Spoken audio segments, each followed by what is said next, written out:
বাংলাদেশের সঙ্গে সম্পর্কের অবনতি কি ভারতের নতুন মাথা ব্যথার কারণ?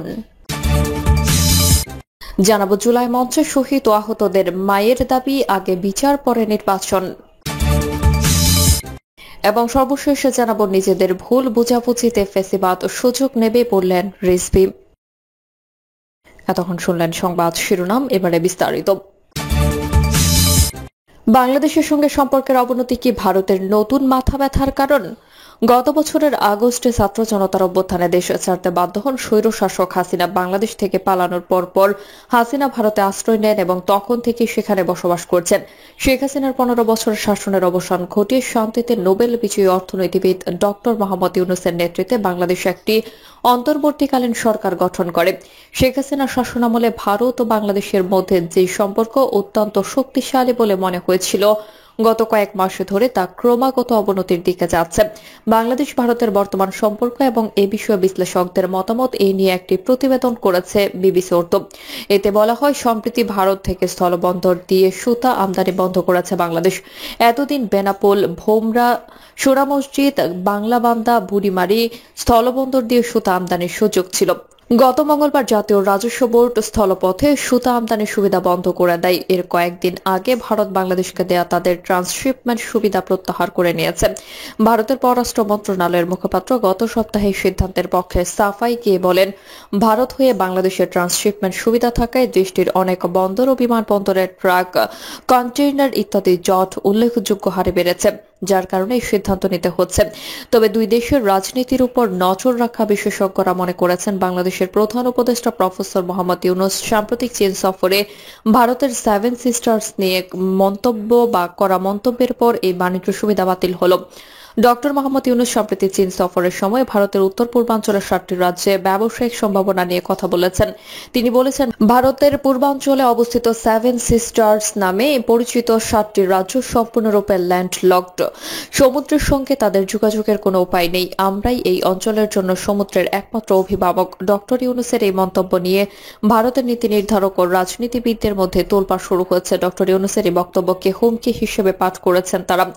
ব্যাংককে ভারতের প্রধানমন্ত্রী নরেন্দ্র মোদী ও বাংলাদেশের অন্তর্বর্তীকালীন সরকারের প্রধান ডক্টর মোহাম্মদ ইউনূসের বৈঠকের কয়েকদিন পর ট্রান্সশিপমেন্ট সুবিধা প্রত্যাহারের ঘোষণা করে ভারত। গত 17 এপ্রিল ভারতের পররাষ্ট্র মন্ত্রণালয়ের মুখপাত্র রণধীর জয়সওয়ালকে ভারত বাংলাদেশ সম্পর্ক নিয়ে প্রশ্ন করা হলে তিনি বলেন, বাংলাদেশের সঙ্গে ইতিবাচক ও গঠনমূলক সম্পর্ক গড়ে তুলতে চায় ভারত। আমরা একটি গণতান্ত্রিক, অন্তর্ভুক্তিমূলক ও সমৃদ্ধ বাংলাদেশের পক্ষে। উল্লেখ্য, ভারতে শেখ হাসিনার রাজনৈতিক আশ্রয় এবং বাংলাদেশে হিন্দুদের টার্গেট করার মতো বিষয়গুলো দুই দেশের মধ্যে সমস্যা বাড়াচ্ছে বলে মনে হচ্ছে। ব্যাংককে বিমস্টেক সম্মেলন চলাকালীন ভারতের প্রধানমন্ত্রী নরেন্দ্র মোদী ও ডক্টর ইউনূস প্রায় 40 মিনিট ধরে বৈঠক করেছিলেন। ওই বৈঠকে মোদী বাংলাদেশ, হিন্দু ও অন্যান্য সংখ্যালঘুদের সুরক্ষার বিষয়টি উত্থাপন করেন। একই সঙ্গে ডক্টর ইউনূস তার কাছে শেখ হাসিনার প্রত্যাপনের জন্য ঢাকার অনুরোধ সম্পর্কে জানতে চান। চীন ও পাকিস্তানের সঙ্গে বন্ধুত্ব। ডক্টর মোহাম্মদ ইউনূস সম্প্রতি চীন সফরের সময় ভারতের উত্তর পূর্বাঞ্চলের 7টি রাজ্যে ব্যবসায়িক সম্ভাবনা নিয়ে কথা বলেছেন। তিনি বলেছেন, ভারতের পূর্বাঞ্চলে অবস্থিত 7 সিস্টার্স নামে পরিচিত 7টি রাজ্য সম্পূর্ণরূপে ল্যান্ডলকড। সমুদ্রের সঙ্গে তাদের যোগাযোগের কোনো উপায় নেই। আমরা এই অঞ্চলের জন্য সমুদ্রের একমাত্র অভিভাবক। ডক্টর ইউনূসের এই মন্তব্য নিয়ে ভারতের নীতি নির্ধারক ও রাজনীতিবিদদের মধ্যে তোলপাড় শুরু হয়েছে। ব্যাংককে প্রধানমন্ত্রী মোদী ও ডক্টর ইউনূসের মধ্যে বৈঠকের পর ভারত সরকার জানায়, প্রধানমন্ত্রী মোদী মোহাম্মদ ইউনূসকে পরিবেশ নষ্ট করে এমন মন্তব্য করা থেকে বিরত থাকতে বলেছেন। আগে থেকে শোনা যাচ্ছিল, চীন ও পাকিস্তানের সহায়তায় লালমনিরহাট বিমান ঘাঁটি পুনরায় চালু করার পরিকল্পনা বিবেচনা করছে বাংলাদেশ, যা ভারতীয় সীমান্তের খুব কাছে এবং ভারতের নিরাপত্তার জন্য উদ্বেগের কারণ হতে পারে। সূত্রের বরাতে দিয়ে এনডিটিভির এক প্রতিবেদনে বলা হয়েছে, ডক্টর ইউনূস চীন সফরের সময় বিমান ঘাঁটি নিয়ে আলোচনা করেছিলেন। এই প্রকল্পে পাকিস্তানে জড়িত থাকার খবরও পাওয়া গেছে। গত 16 এপ্রিল পাকিস্তানের পররাষ্ট্র সচিব আমিনা বালুচ ঢাকায় আসেন। দীর্ঘ 15 বছর পর 17 এপ্রিল বাংলাদেশ ও পাকিস্তানের মধ্যে পররাষ্ট্র সচিব পর্যায়ের বৈঠক শুরু হয়, যেখানে দ্বিপাক্ষিক বিষয়গুলোর পাশাপাশি বাণিজ্য সম্পর্ককে কেন্দ্র করে আলোচনা হয়েছিল। কয়েকদিন পরই পাকিস্তানের উপপ্রধানমন্ত্রী ও পররাষ্ট্রমন্ত্রী ইসাক দার ঢাকা সফরে যাচ্ছেন। 2012 সালের পর এই প্রথম পাকিস্তানের কোনো পররাষ্ট্রমন্ত্রী বাংলাদেশ সফরে আসছেন। এছাড়া তিস্তা প্রকল্পে চীনের অংশগ্রহণকে বাংলাদেশের স্বাগত জানানোর বিষয়টিকে উদ্বেগের চোখে দেখছে ভারত। এমন প্রেক্ষাপটে ভারত বাংলাদেশ সম্পর্ক তলানিতে পৌঁছেছে কিনা তা নিয়েও আলোচনা বাড়ছে। কয়েক সপ্তাহ আগে বিবিসি বাংলার সঙ্গে আলাপকালে ভারতের সঙ্গে বাংলাদেশের সম্পর্ক নিয়ে কথা বলেন ডক্টর ইউনূস। তিনি বলেন, আমাদের সম্পর্কের কোনো অবনতি হয়নি, আমাদের সম্পর্ক ভালো আছে এবং ভবিষ্যতেও ভালো থাকবে। আমাদের খুব ঘনিষ্ঠ সম্পর্ক রয়েছে। আমরা একে অপরের উপর নির্ভরশীল। ঐতিহাসিকভাবে, রাজনৈতিকভাবে এবং অর্থনৈতিকভাবে আমাদের সম্পর্ক এত ঘনিষ্ঠ যে আমরা তাদের থেকে বিচ্যুত হতে পারি না। তবে একই সঙ্গে উদ্বেগের সম্ভাবনার কথাও স্বীকার করেছেন ডক্টর ইউনূস। ওই সাক্ষাৎকারে তিনি বলেন, বাংলাদেশ ও ভারতে মিথ্যা প্রচারণার কারণে কিছুটা ভুল বোঝাবুঝি সৃষ্টি হয়েছে। আমরা এই ভুল ধারণা দূর করার চেষ্টা করছি। বাংলাদেশের বর্তমান সরকারের কোনো বৈধতা নেই। বাংলাদেশের দায়িত্ব পালন করা সাবেক ভারতীয় রাষ্ট্রদূত বিনা সিকরি বলেন, শেখ হাসিনার বিরুদ্ধে বিক্ষোভ ছিল সরকার পরিবর্তনের আন্দোলন। এটা বোঝা জরুরি যে বাংলাদেশের বর্তমান সরকার কোনো সাংবিধানিক বৈধতা নেই। ক্ষমতার এই পালাবদলের পর জামাতে ইসলামী সহ মোহাম্মদ ইউনূসের নেতৃত্বাধীন সরকারের ধরন অবশ্যই ভিন্ন। তারা 1971 সালে আগের পুরনো সম্পর্কে ফিরে যেতে যাচ্ছে, যেটা পাকিস্তান বা অন্য কোনো দেশের সঙ্গেই হোক। চীনের সঙ্গে বাংলাদেশের ক্রমবর্ধমান ঘনিষ্ঠতা নিয়ে বিনা সিকরি বলেন, বাংলাদেশ ও চীনের মধ্যে অতীতের সম্পর্ক ছিল। বাংলাদেশ চীন থেকে সামরিক সরঞ্জাম পেয়ে আসছে এবং অর্থনৈতিক যোগাযোগ হয়েছে। এখনো নতুন কিছু নেই। তিনি বলেন, ভারতের জন্য গুরুত্বপূর্ণ বিষয় হলো ভারতের নিরাপত্তা সীমা মেনে চলা। বর্তমানে বাংলাদেশ ও পাকিস্তানের গুরুত্ব বেশি।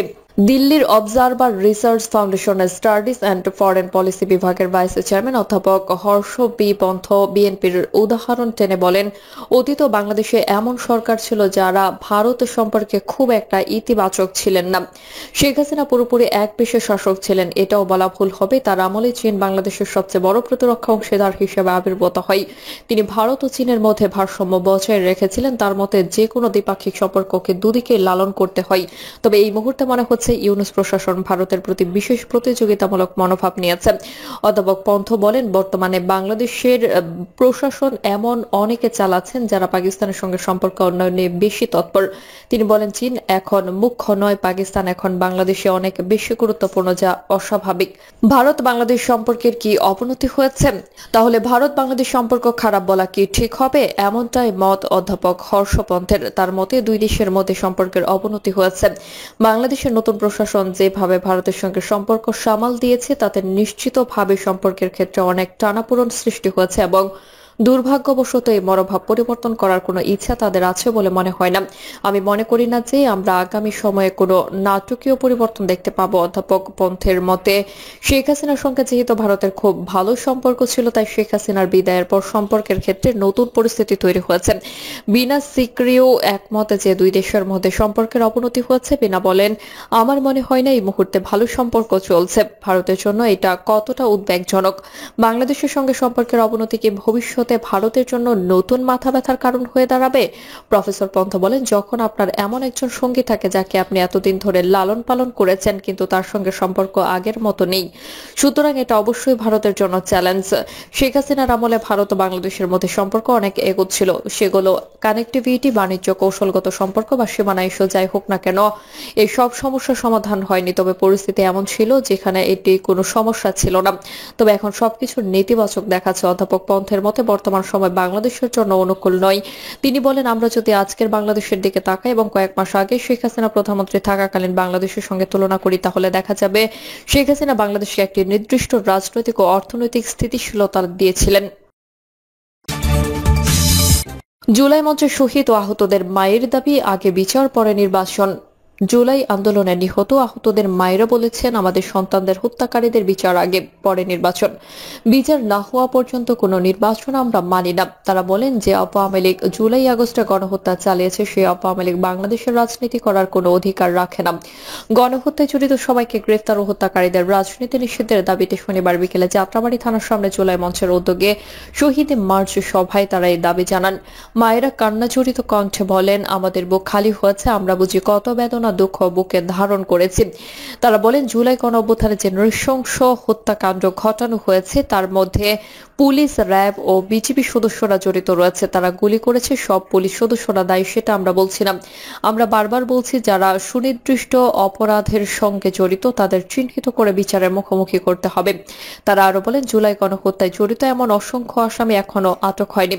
আমাদের আহ্বান থাকবে জুলাই গণহত্যার বিচারের কার্যক্রমের গতি বাড়ানো। এই সময় শহীদ মেহেদী হাসান হাসানের মা পারভিন আক্তার, শহীদ শাকিলের মা হেলেনা বেগম, আহত নিয়াজ মোর্শেদের মা ফিরোজা বেগম, সাজ্জাদ হোসেনের মা জ্যোৎস্না বেগম, মিজান শিকদারের স্ত্রী শাহিনা বেগম বক্তব্য দেন। জুলাই মঞ্চ প্রতিনিধি সাকিব হোসেন বলেন, বাংলাদেশের মানুষ এখন 24-এর গণহত্যা সহ বিগত 16 বছরের গুম খুন ও ক্রসফায়ার আয়নাঘরের হোতাদের বিচার চায়। প্রিয় দর্শক, এই ছিল এখনকার সর্বশেষ সংবাদ। আপডেট সব সংবাদ পেতে চ্যানেলটি সাবস্ক্রাইব করে বেল আইকনটি ক্লিক করে রাখুন।